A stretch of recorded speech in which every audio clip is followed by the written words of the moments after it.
Assalamualaikum warahmatullahi wabarakatuh. Nama saya Neni Kurnianisi dengan NPM 21110600052 dari kelas pendidikan biologi D, Fakultas Tarbiyah dan Keguruan UIN Raden Lampung. Nah, di sini saya akan menjelaskan tentang alat-alat dan bahan yang ada di laboratorium.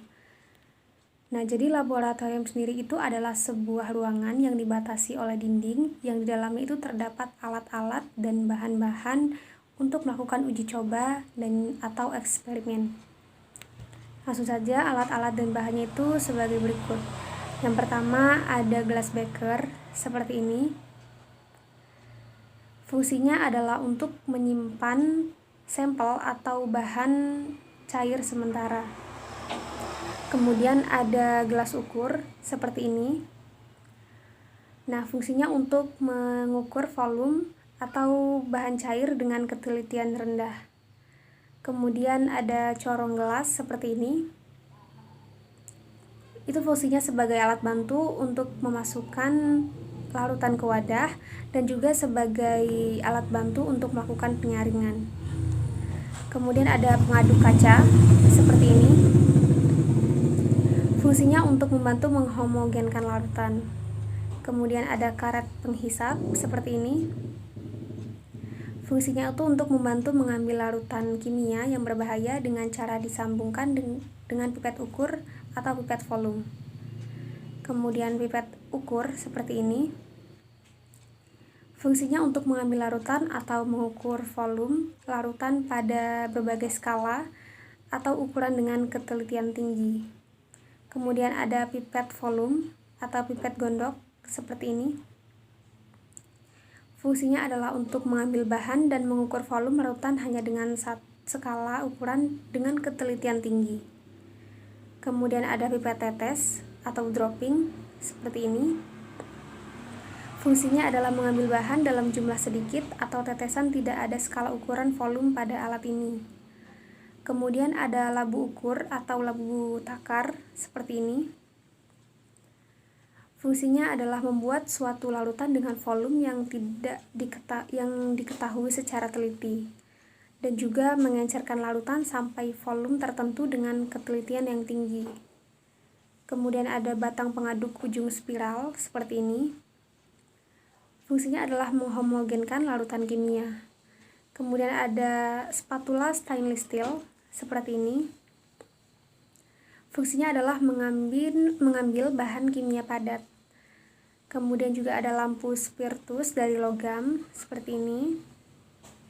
Fungsinya adalah sebagai alat pembakar yang terbuat dari logam atau pemanas dengan bahan bakar spiritus. Kemudian ada labu Erlenmeyer seperti ini. Fungsinya itu ada beberapa. Yang pertama itu mengukur volume pada bahan kimia cair dengan ketelitian rendah. Kemudian yang kedua sebagai tempat menampung bahan kimia untuk sementara. Kemudian yang ketiga tempat menghomogenkan larutan atau media. Yang keempat tempat untuk menyimpan media pada pengujian mikro.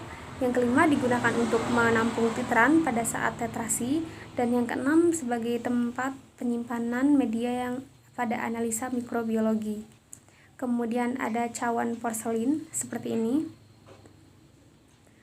Fungsinya ada 3, yaitu mereaksikan zat kimia pada suhu tinggi. Kemudian tempat mengarangkan bahan yang kemudian sekaligus tempat untuk mengabukan bahan. Kemudian fungsi yang lain adalah menguapkan bahan dengan cara dipanaskan, baik pemanasan langsung maupun tidak langsung. Kemudian ada neraca analitik seperti ini.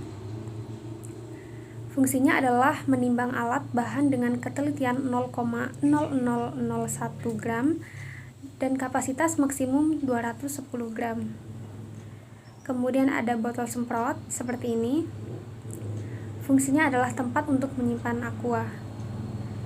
Kemudian ada mortar pestle seperti ini. Fungsinya untuk menghaluskan bahan atau media. Kemudian ada klem buret bentuk X seperti ini. Fungsinya adalah tempat meletakkan buret. Kemudian ada statif atau batang statif seperti ini.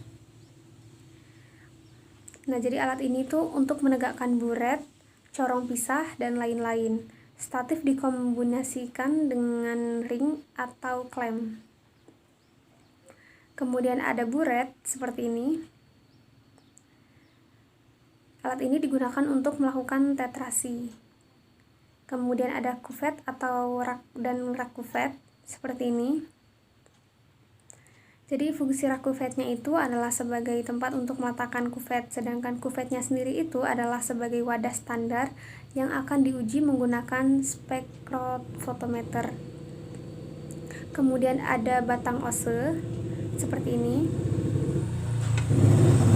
Jadi batang ose ini digunakan untuk melakukan inokulasi. Kemudian ada tabung reaksi dan tabung Durham seperti ini. Fungsinya untuk sebagai tempat pengenceran atau digunakan tempat penyimpanan media. Kemudian ada pengaduk L seperti ini. Fungsinya untuk meratakan sampel yang dimasukkan ke dalam media yang ada di cawan petri dish dengan cara diputar. Kemudian ada lampu spiritus seperti ini.